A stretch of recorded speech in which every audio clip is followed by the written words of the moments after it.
filled with pain. Her eyes filled with tears. She looked at Daniel, as though to see if she could trust him, and when she saw nothing but kindness in his eyes, her voice was soft but full of pain as she continued to speak. I was born into a very strict family. My parents cared more about what people thought of them than they cared about me. Everything we did had to look perfect. The way we dressed, the way we talked, even who we became friends with. I tried so hard to make them proud. I worked hard in school. I got a job as soon as I could, and I never gave them any trouble. All I ever wanted was for them to see me as a good daughter. She swallowed hard and looked down at her baby. And then I met Stanley, the man who made me believe in love. He was kind at first. He said all the right words. He told me he wanted to marry me, that we would build a future together, that he would take care of me and our children one day. Tears started welling up in her eyes as she continued narrating her story. I believed him. I gave him my heart, and everything else. When I found out I was pregnant, I was scared, but I was happy too. I thought he would be happy as well. When my parents found out, they were furious. They shouted and cursed me, saying I had shamed the family. Then one night, they sat me down and gave me a choice. They said, abort the baby, or leave this house forever. I begged them to let me stay, even if they hated me. I told them I would still work, that I would take care of my baby without asking them for anything. But they refused. So, I packed my bags that same night and left. I told myself it would be okay because at least I had the man I loved, and I felt he loved me too. But, when I went to his house, he received me. However, the moment I told him I was carrying his child, he changed. He said he wasn't ready, and I was trying to trap him. He chased me out of his house and refused to see me. His family turned me away. I tried to call him, but he blocked my calls. Soon, I heard from our mutual friends that he had told everyone I was desperate, that the baby wasn't even his. People started avoiding me. I lost friends I had known for years. Her tears started falling freely now. I remember standing outside in the rain that night, my clothes soaked, my heart breaking. That was the day I realized I had no one left in the world. Her voice broke, and she wiped her tears quickly so she could keep narrating her story. I worked small jobs, washing clothes for people, cleaning, selling fruits, anything I could do to survive. But as my belly grew bigger, it became harder. People stopped hiring me. Some mocked me, saying I was stupid for keeping the baby. I started sleeping in abandoned shops and empty spaces in the market. Sometimes kind strangers gave me food, but most nights I went to bed hungry. When my baby finally came, I was so weak I could barely hold him. But when I looked into his little face, I told myself, I will never let anything happen to him, no matter what it takes. But it's been so hard. I begged for food, but many people insulted me. Some tried to take advantage of me. I kept telling myself things would get better. For months, we've been sleeping outside. No one wants to hire a young mother with a baby, and the men who offered to help me asked me for something I couldn't give in return. And last night, I just couldn't watch him cry anymore. That's why I went to the trash bin. Her words ended in a whisper, as she couldn't speak anymore. Her tears were falling fast, soaking the scarf she used to hold her baby close. Daniel sat still and listened, unable to speak for a moment.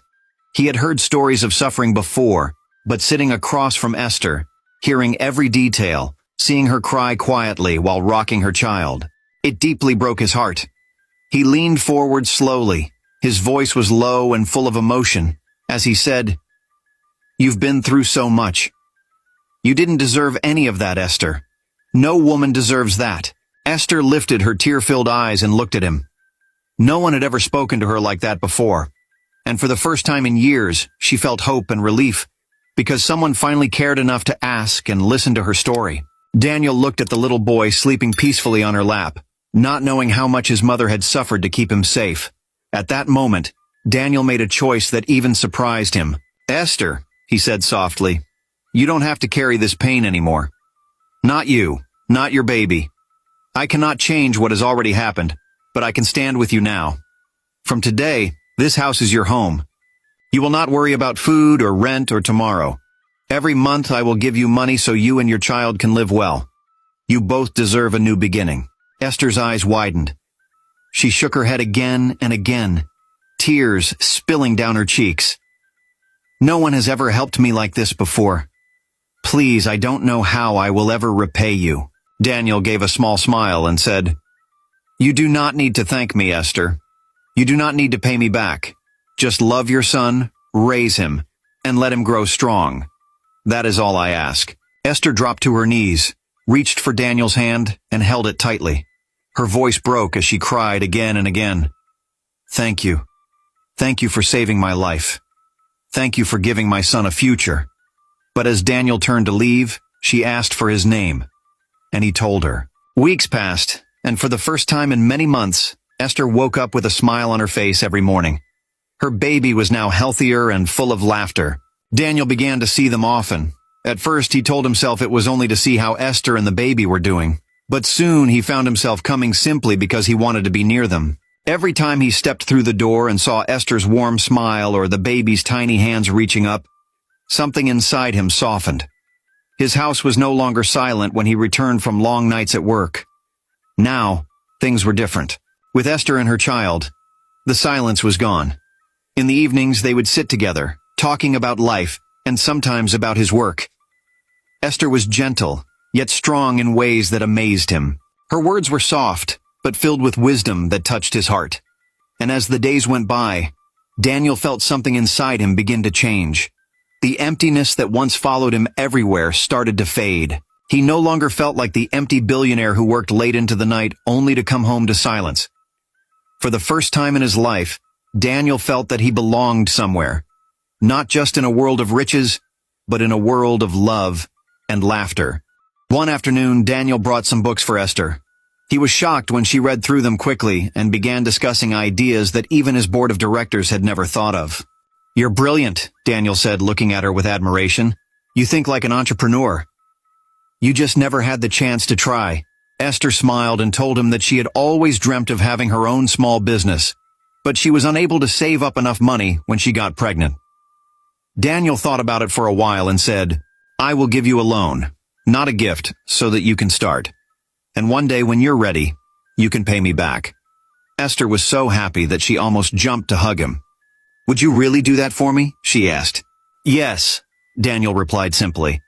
"I believe in you." Time moved on, and Esther's life began to grow quickly. She worked harder than she had ever worked before, pouring her heart into her little business. Each day was full of effort, but also full of hope. Slowly, what started small began to grow bigger than she had ever dreamed. In just a few years, Esther repaid Daniel every single coin he had given her. Daniel tried to tell her she